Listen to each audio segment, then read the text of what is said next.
Hello there, welcome to the Saroy channel, wherever you are in the world, and so much love to each and every one of you.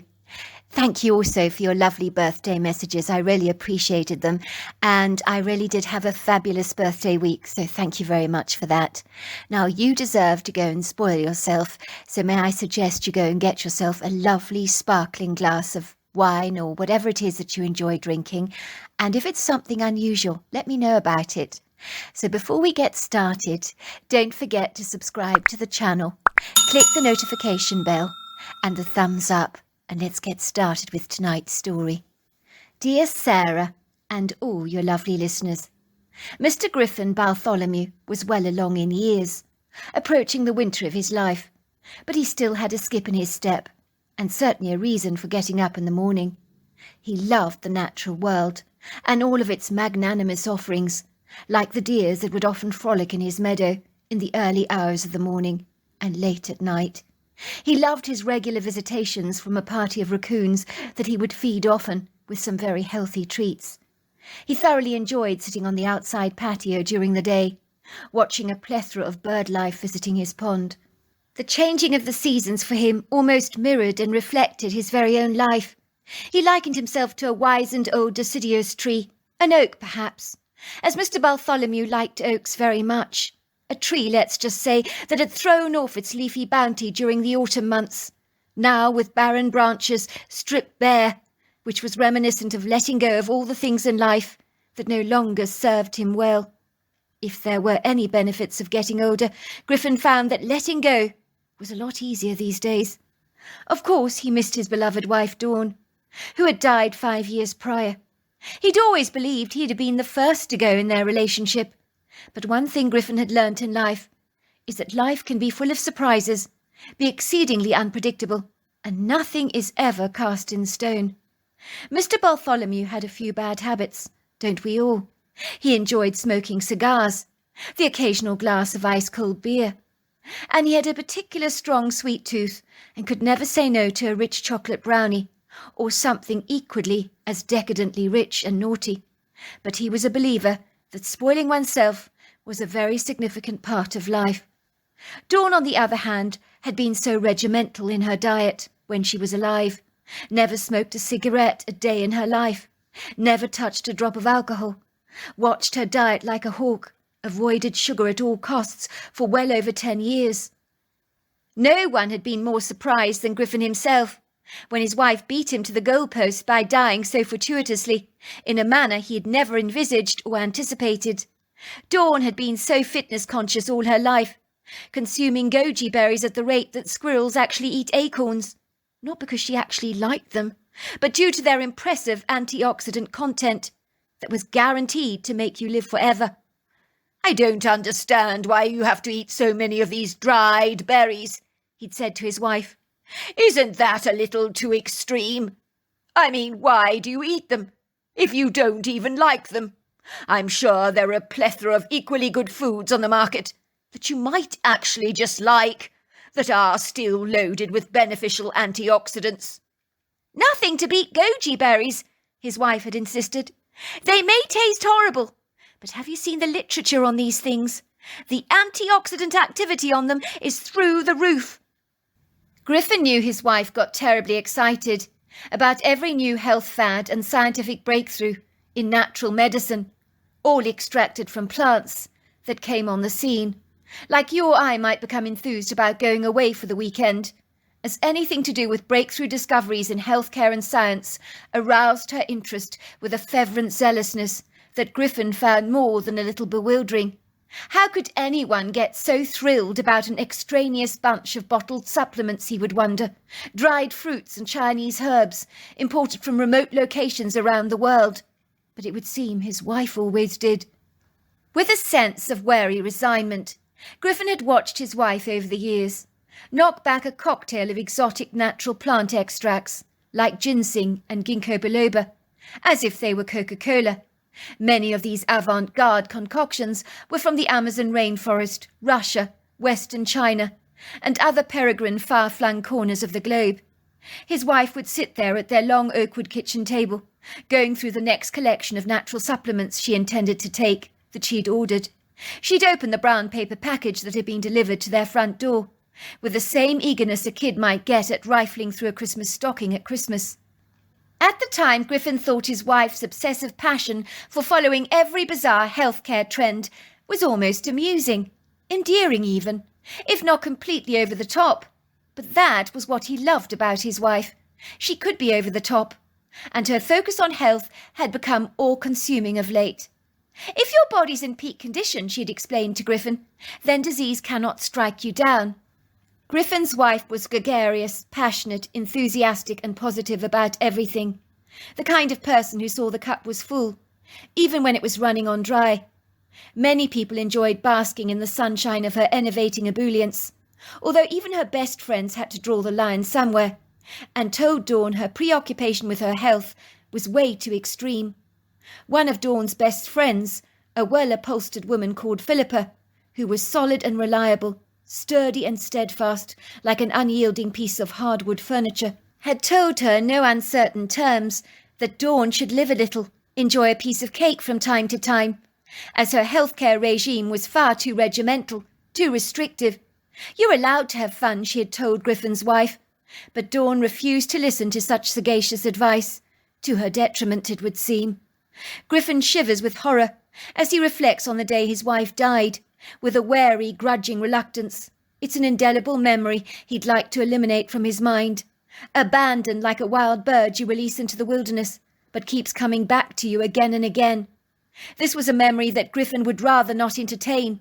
It stabbed at him like a knife pounding through his guts, over and over again.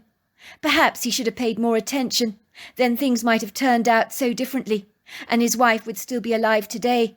But the benefit of hindsight was so damaging, and he knew that self-recrimination was never going to bring his wife back, and would only serve to bring his mood down. And what was the point of that? The day his wife had died had started like any normal day. But this is so typical of a serendipitous event, is it not? It is unexpected, unanticipated. It happens out of the blue, like a horrifying hurricane possessing no compassion for those caught up in its wake.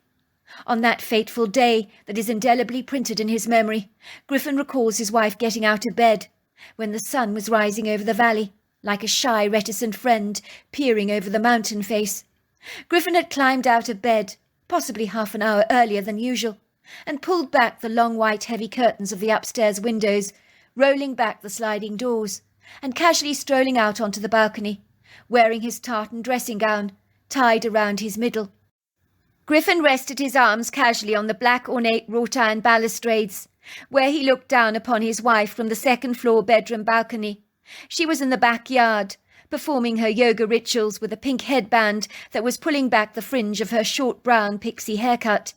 She was wearing her bright pink gym regalia, which included pink leggings and a snug-fitting matching tank top. Normally Griffin would turn around and walk through the bedroom, down the passage, trudge down the long sweeping staircase to the kitchen, but not today. Usually moments after he'd risen from bed, he would be observed bustling around in the kitchen making himself a much-needed cup of coffee, as like many people, without his caffeine fix in the morning, he found it rather difficult to get his day started. Of course, Dawn, being Dawn, had tirelessly told him that caffeine was a bad habit that needed to be kicked. But as far as Griffin was concerned, life would be a lot less pleasurable without his regular cup of coffee in the morning, and this was a vice he had no intention of giving up. On this unassuming morning, something snatched his attention, like a long plastic band that tugged him towards his wife, where he found himself watching her so much more attentively than usual, as his wife practiced yoga and meditation every single day. Why was he driven to watch his wife so intently this morning? He couldn't be sure, but he was certainly caught up in the moment, gripped by an incongruous, irrational, almost outlandish need to drink in this familiar scene, not knowing that it would be the last time he ever saw his wife pose on that grass again. Could something within the depths of his heart alerted him to a secret inner knowledge that had harnessed his attention on his wife, so that he could enjoy these final moments in the chapter of her life, as the book had now reached its final page? Griffin marvelled at his wife's flexible, agile movements. How he wished he could move like that. It was a struggle for him to even touch his toes these days. His wife's movements were graceful, floating, elegant, and on this occasion her arms were outstretched wide like an eagle's wings, her one leg lifted up against her knee. She remained stoically composed, standing on the remaining leg for a long while, with an impeccable balance, like a bright pink flamingo. Griffin smiled to himself, struck by how beautiful the scene was that was unfolding before his eyes. His wife in the foreground in the yard, standing on her bright pink rubber yoga mat that was laid spread out across the viridescent green grass, adjacent to the large silvery pond, that was surrounded by weeping willows that skimmed their feather boa-like leaves above the water, while the reflectant surface sparkled in the morning light with a silvery sheen, and glimpses of the surrounding vegetation mirrored themselves above the water. Whilst in the furthest distance the billowing shapes of the mountains caressed and skimmed the cobalt blue sky, with their undulating, jagged, craggy but imposing contours, their rugged sculptural surfaces that peppered the firmament with the fiery impressions of both drama and intrigue that were arrestingly beguiling to the natural eye. The immaculate short-cropped grass of the lawn folded into the knee-high grass of the meadow seamlessly, like shaved sideburns on a man's face, flowing up into a central column of long sweeping hair. It looked natural, was flamboyantly dappled with pretty wild flowers, while in the furthest distance in the landscape he could see the friendly vertical silhouettes of the trees, dwarfed by the mountains, but nevertheless magisterial in their elegant gait and viridescent foliage. Everything looked spectacularly postcard perfect that morning. For a fleeting second, Griffin seemed to melt into the view, rather like white chocolate being folded decadently into fluffy white meringue. For an evanescent, cursory moment, Griffin forgot where he was, almost as if his train of thoughts had flown away like a bird on the wind. It was an ominous rumble of thunder that shook him out of his meditative state, like a jolt of electricity, reminding him that he'd been staring down at his wife indefinitely, for possibly over 20 minutes now. Griffin glanced up at an unappeasable temperamental sky that had suddenly chosen to change her sombre, calm outlook, which was hijacked by a petulant, bad-tempered mood, as groaning rumbles could be heard in the distance, booming ever closer and closer. It would seem that a pervading greyness bled through the sky, like a black ink spill over a white piece of paper, as if chimneys of grey smoke had swirled over the firmament, as the sky took on a mottled grey appearance. Seconds later the heavens opened. The first drops of rain began to collide onto the ground. Griffin's wife hurriedly rolled up her pink yoga mat and dashed into the house, as the rain suddenly pelted down in cats and dogs. By all accounts, Dawn, a woman in her early 70s, she could move like a March hare should the need arise, and she tore up the sweeping staircase, changed into a pair of jeans, and then tore down the staircase again, and dutifully began bustling around the kitchen to make Griffin his early morning cup of coffee. Dawn thoroughly enjoyed taking care of her husband, even if she disapproved of his diet, but she was not the kind of person who imposed her will on anybody, and while Griffin appreciated this, he knew how much she would love to convert him to her way of thinking. But Dawn knew in her heart that Griffin was very much set in his ways, a meat and potatoes man, with a sweet tooth that loved coffee and cigars. Griffin watched his wife standing over the griddle, frying him bacon and eggs, while she prepared herself a blueberry smoothie with oatmeal by throwing all the ingredients together in a whizzer until a thick purple liquid gleamed through the Kenwood glass, from which she poured herself a large glass. They both sat down at the oakwood kitchen table, in their rustic-looking kitchen that overlooked the backyard, and watched the torrents of rain thrusting down streams of water that beat against the window panes, where droplets of water slid down the glass like long tears on a sad face. It was a pleasing sight to behold, as the couple loved the smell of rain, and how the countryside always so positively responded to her generous offerings.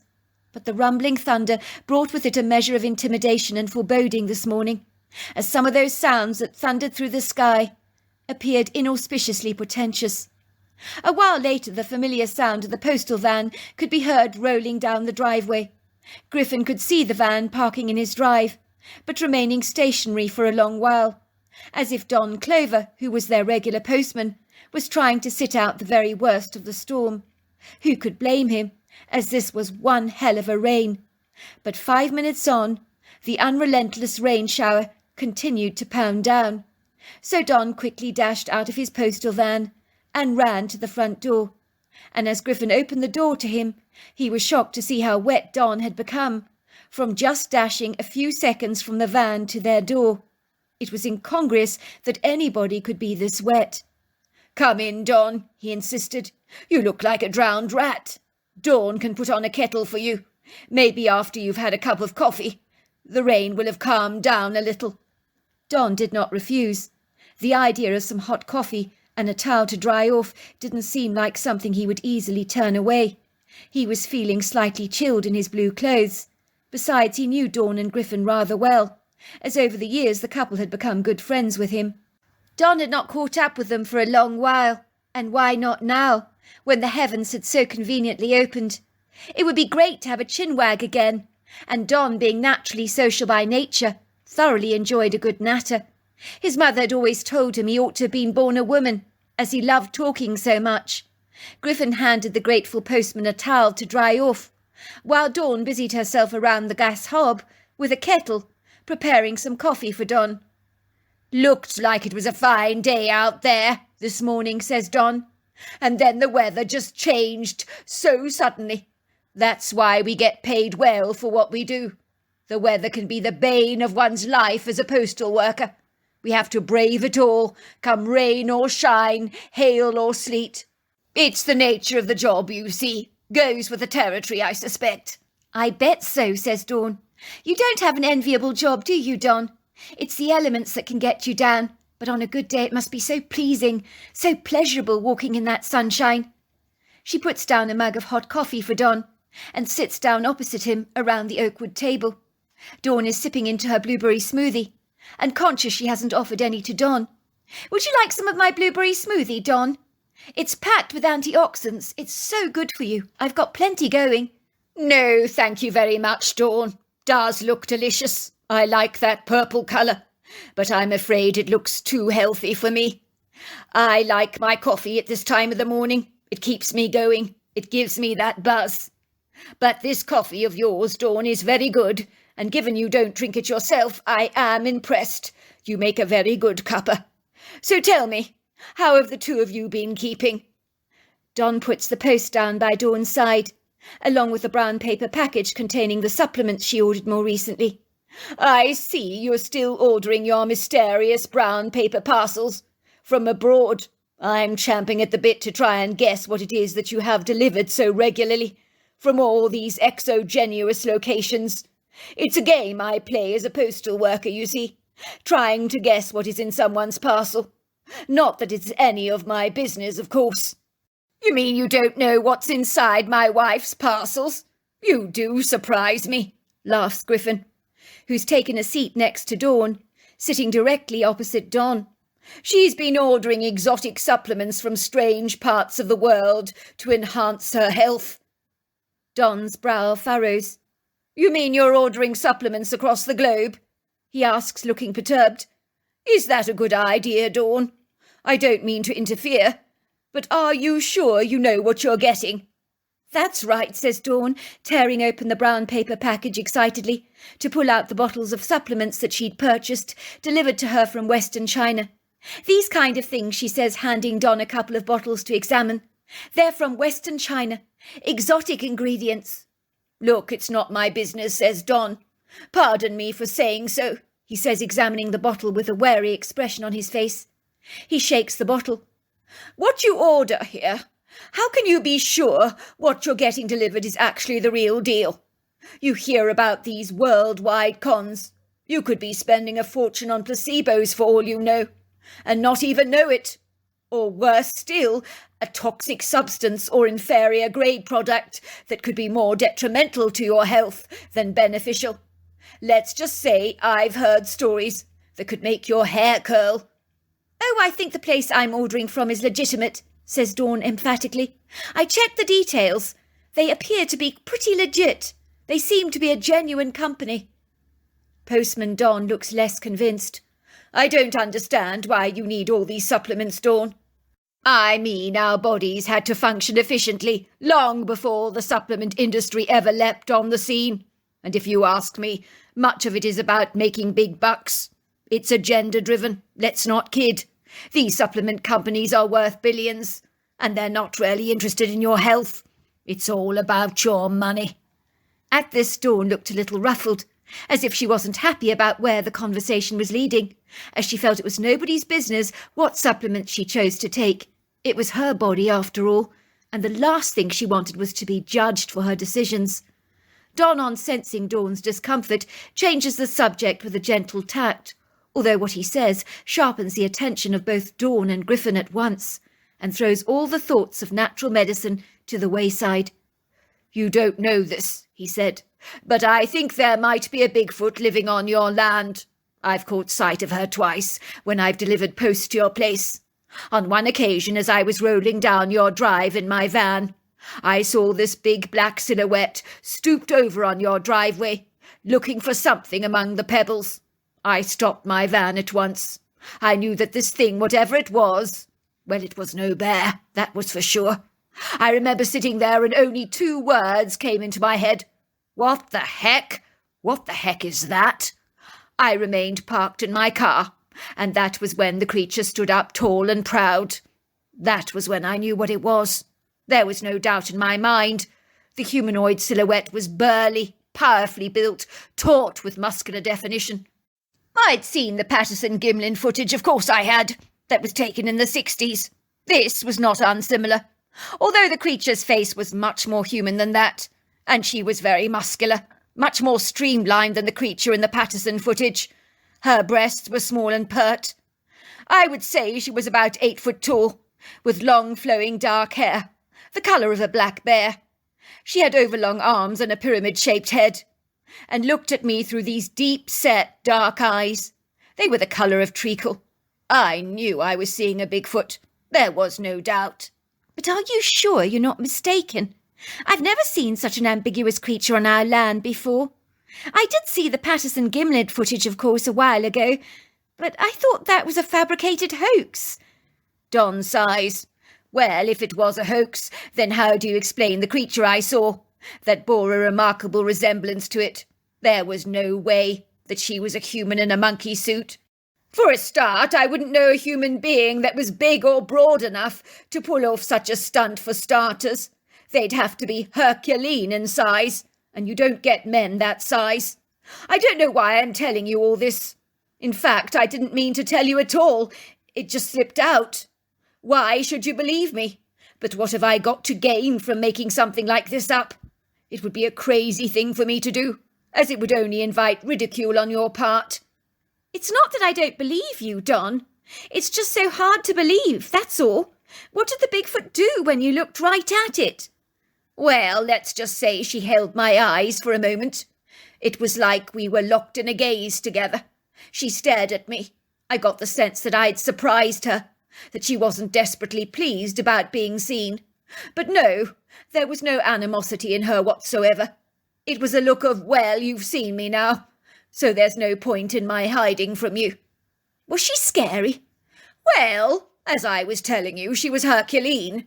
Very large, very imposing. But I wasn't intimidated. Her eyes were exceedingly intelligent. Very kind, actually. Would you believe it, she nodded at me and glided through the trees of your wood grove.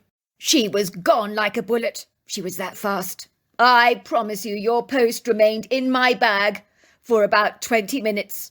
It took me that long to come to your door. I was almost incapacitated from my shock by what I'd seen, that even after the event I was trembling. My hands and my knees seemed to have a delayed reaction. Even my teeth started to chatter, and for a moment I even doubted myself. I doubted what I'd seen. I thought, no way, I didn't see that. There is no way I saw that. Imagine one day a fairy flies past you in the kitchen and you think, no way, I didn't see that. Because everyone knows those things can't possibly be real. It took me a while to digest what I'd seen. Until now. Actually, I've never told anyone about it. But why? Asks Dawn. Well, I didn't want to embrace the kind of cynical reaction I've got from the two of you right now. That's why. When something happens to you that is so unbelievable, let's just say you do begin to ask yourself whether it really happened. But you did see her again. You said you saw her twice. Don pauses for a moment, as if to reflect on the event. Well, I could see a dark silhouette one morning, moving through the trees of your wood grove. I knew at once who it was. I had my binoculars in the van with me. I always carry them as a matter of habit. As being a postal worker here in Colorado, I've sometimes seen the most incredible birds in people's trees, and I use my binoculars to have a better look. I'm a huge bird lover. So I pinned my binoculars on the Bigfoot. It was definitely her. There was no doubt about it. And the weirdest thing was when my binoculars focused on her, she was actually waving at me through the binoculars as if she knew I was looking right at her, and she was terribly friendly. I was almost shocked. I think after she saw me, she suddenly regarded me as a friend. It was rather peculiar, but that was her approach, I suspect. Wow, says Griffin. Me and my wife have lived here for over 50 years. We've never seen sight or sound of her. But you just deliver our post and you get to see her twice. It doesn't seem desperately fair, does it? Even our 2 kids that left home 20 years ago never saw a Bigfoot. But I've heard of people who've claimed to have sightings in these parts. But why is it never me? It's never ever me. It's always someone else that gets a look. Well, as a postal worker, I guess you notice things. Sometimes you live somewhere all your life and you don't notice what is staring you blindly in the face. It's easy to overlook things, you know. And that Bigfoot would be very hard to discern unless you knew she was there, because she almost looks like the colour of the tree branches, and like the stumps. If she stood very still, you might actually think she was a tree.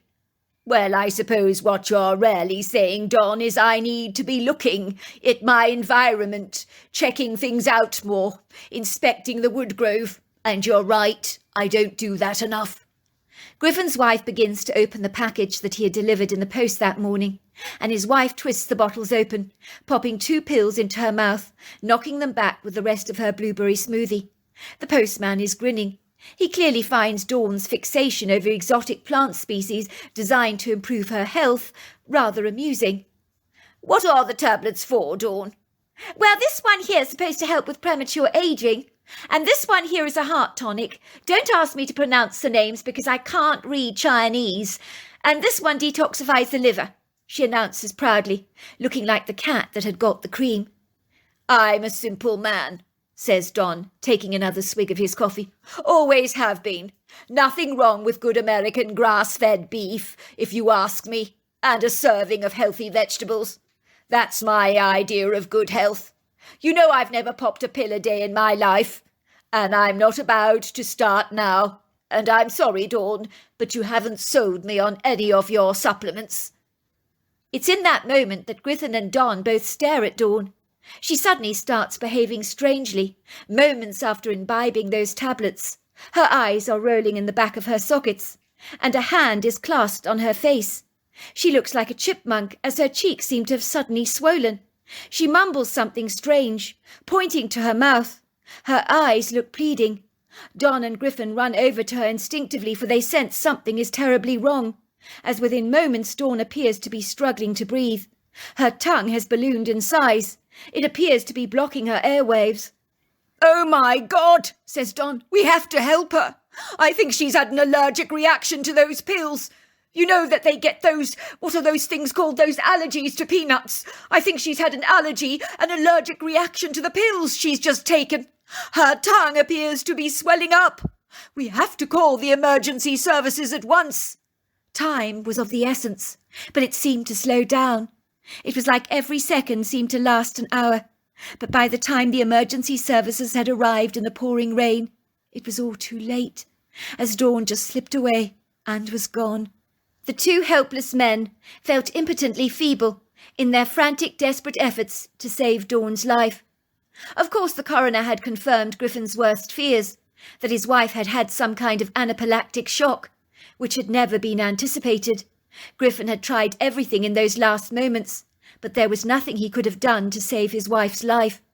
Mr. Bartholomew, I'm so sorry for your loss, the coroner had said. This isn't the first time that natural substances people have ordered from abroad have been so deadly. I've seen it a lot with weight loss products, where people randomly drop dead for no reason at all. The problem is that although natural supplements can be revolutionary to our health, they can also be deadly. You see, Mr. Bartholomew, just because something comes from nature doesn't necessarily mean it's harmless or even safe. Sometimes plant medicines can interact with each other in the bloodstream, creating what we call a negative response. That's what happened with your wife. The results from toxicology confirm that 2 plant supplements that should never be used in combination with each other were taken together, with toxic consequences. Your wife's body pursued it as a threat, so it reacted unfavourably, as it would in an allergy situation, like you'd get with a peanut allergy. It obstructed her airways by causing her tongue to swell, which is why she died. But I don't understand. My wife was so careful with her health.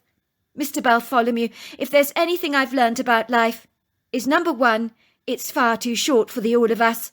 Let's not kid about that. In my experience, it can be the extremes in life that kill us. Extreme cold, extreme heat, extreme diet, extreme exercise, extreme laziness, extreme fixation on healthcare supplements, extreme alcohol intake or cigarettes. And so one of my secrets for a long, happy life, based on my years of doing autopsies, is that balance is key, and enjoying life's little pleasures never harmed you, except even those should never be extreme. So my wife would have been better off eating more chocolate cake, says Griffin, than being so extreme over her health. In a manner of speaking, yes. How many healthcare supplements did she take, Mr. Bartholomew? About 300. My word! That's a hell of a lot. You see, that's not good. That's extreme. Don't you think I didn't tell her that? I had my reservations about her obsession with health.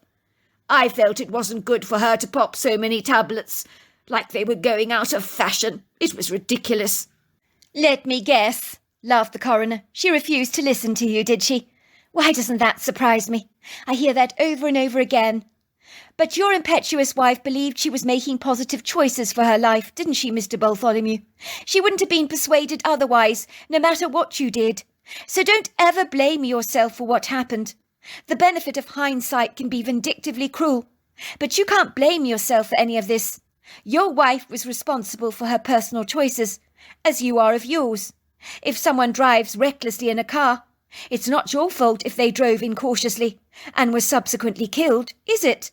That was their personal choice. They chose to drive like that. I've had to learn to accept these things in my autopsies, that nobody is to blame except the person who actually died, because they're the ones that made those irrational choices. So don't blame yourself for any of this. Although the coroner's words had been comforting to Griffin, he knew she was absolutely right.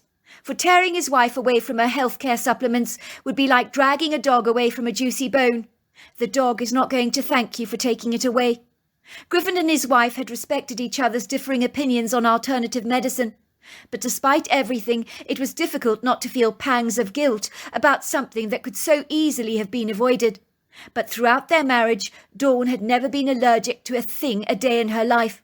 So how was he to know that 2 healthcare supplements would interact with each other, with toxic consequences that were lethal? So that's the end of part 1.